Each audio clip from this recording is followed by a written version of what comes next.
Okay, ಇನ್ನು ಉಡುಪಿ ಜಿಲ್ಲೆಯಲ್ಲಿ ರಣಮಳೆಯ ಅವಾಂತರ ನೋಡೋಣ. ಬ್ರಹ್ಮಾವರ ತಾಲೂಕಿನ ಮಠಪಾಡಿ ಮುಳುಗಡೆಯಾಗಿದೆ. ಬ್ರಹ್ಮಾವರ ತಾಲೂಕಿನಲ್ಲಿ ಮಠಪಾಡಿ ಅಂತಕ್ಕಂಥದ್ದು ಅಪಾಯದ ಮಟ್ಟವನ್ನು ಮೀರಿದೆ. ಸೀತಾ ನದಿ, ಸ್ವರ್ಣಾ ನದಿ ಎಲ್ಲವೂ ಕೂಡ ಅದೇ ಪರಿಸ್ಥಿತಿ.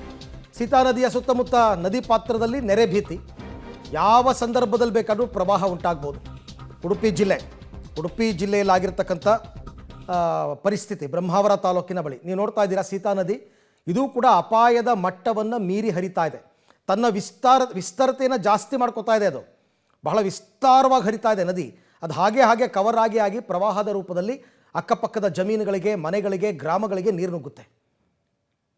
ಯಾಕೆಂದರೆ ಮಳೆ ತಗ್ಗಿಲ್ಲ. ಮಳೆ ತಗ್ಗಿಬಿಟ್ರೆ ಸ್ವಲ್ಪ ವೆಯ್ಟ್ ಮಾಡಿದ್ರೆ ನೀರಿನ ಪ್ರಮಾಣ ಕೂಡ ಇಳಿಕೆ ಆಗ್ಬೋದು. ಬಟ್ ಮಳೆ ಆಗ್ತಾನೇ ಇದೆ ನಿರಂತರವಾಗಿ.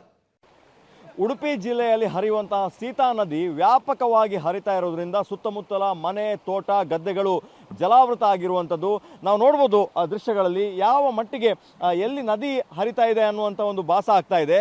ಆದರೆ ಈ ಭಾಗದಲ್ಲಿ ಯಾವುದೇ ನದಿಗಳು ಹರಿಯೋದಿಲ್ಲ.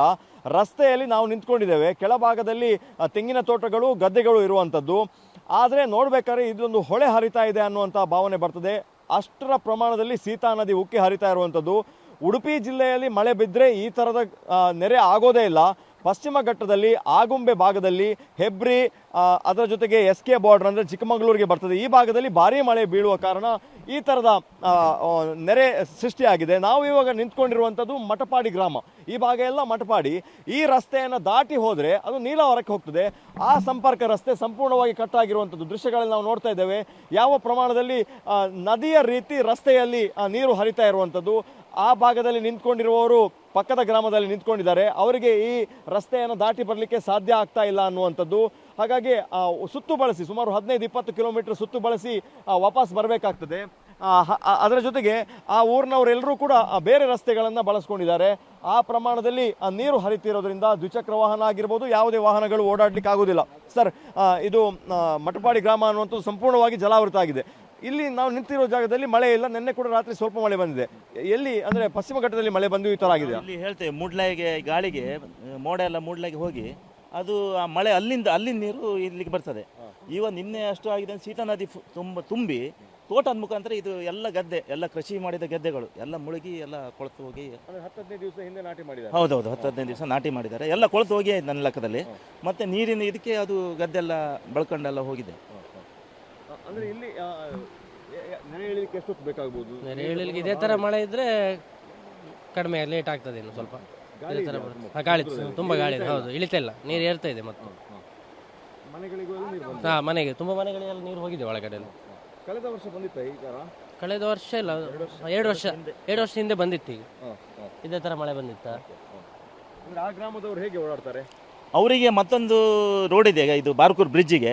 ಬಟ್ ಆಚೆಗೆ ನೀರು ರೋಡ್ ಕ್ರಾಸ್ ಆಗ್ತಾ ಇದೆ ಅಂತ ಇವಾಗಲೇ ಹೇಳಿದರು. ಸೊ ಅವರಿಗೆ ಭಾರಿ ಕಷ್ಟ ಆಗ್ತಾ ಇದೆ. ಅಲ್ಲಿಗೆ ಅಧಿಕಾರಿಗಳು ಬಂದಿದ್ದಾರಾ ಇಲ್ಲವೋ ಗೊತ್ತಿಲ್ಲ.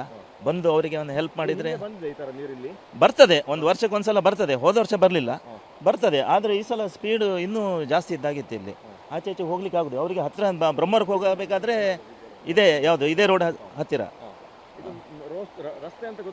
ಇದು ರಸ್ತೆ ಇದು ಮಟ್ಪಾಡಿ ಬಾರ್ಕೂರು ರಸ್ತೆ. ಇದು ನೋಡ್ಬೋದು. ಇದು ರಸ್ತೆಯಲ್ಲಿ ಈ ಪ್ರಮಾಣ ನದಿಯಲ್ಲಿ ಹರಿಯುವಂತಹ ರಭಸವಾದ ನೀರು ಹರಿತಾ ಇರುವಂಥದ್ದು.